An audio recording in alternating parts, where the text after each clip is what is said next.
Ces femmes, ces couples, réunis dans cette salle d'attente, sont quelques-uns des 100 000 adhérents des 252 centres du mouvement français pour le planning familial répartis dans toute la France.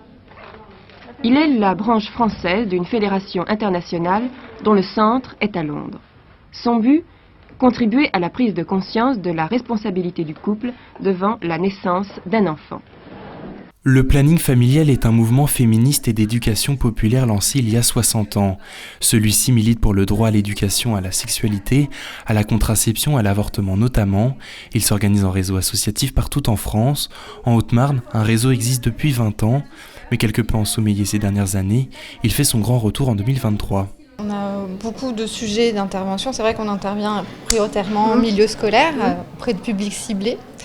Mais on a effectivement plusieurs thèmes d'intervention. On peut intervenir sur tout ce qui concerne la connaissance du corps sexué, sur la planification, c'est-à-dire l'utilisation des contraceptifs.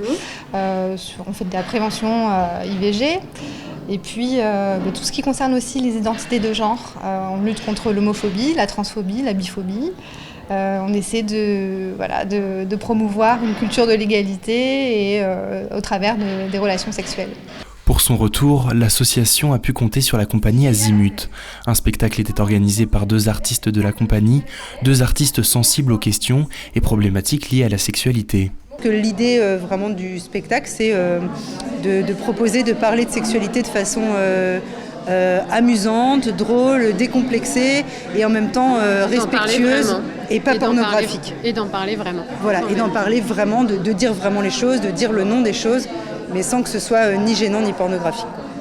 Abordés sur le ton de l'humour, les artistes interpellent le public sur le consentement, l'amour et le sexe, en déconstruisant notamment certains mythes. Il y a plein de choses qu'on essaye de déconstruire, par exemple la Belle au bois dormant.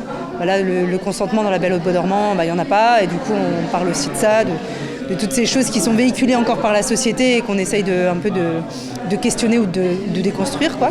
Lors de l'événement, les adhérents de l'association, composée d'infirmières scolaires, d'enseignants, kinésithérapeutes ou encore retraités, ont rappelé les objectifs de l'association, briser le tabou des violences sexuelles en est un, en sensibilisant les jeunes le plus tôt possible.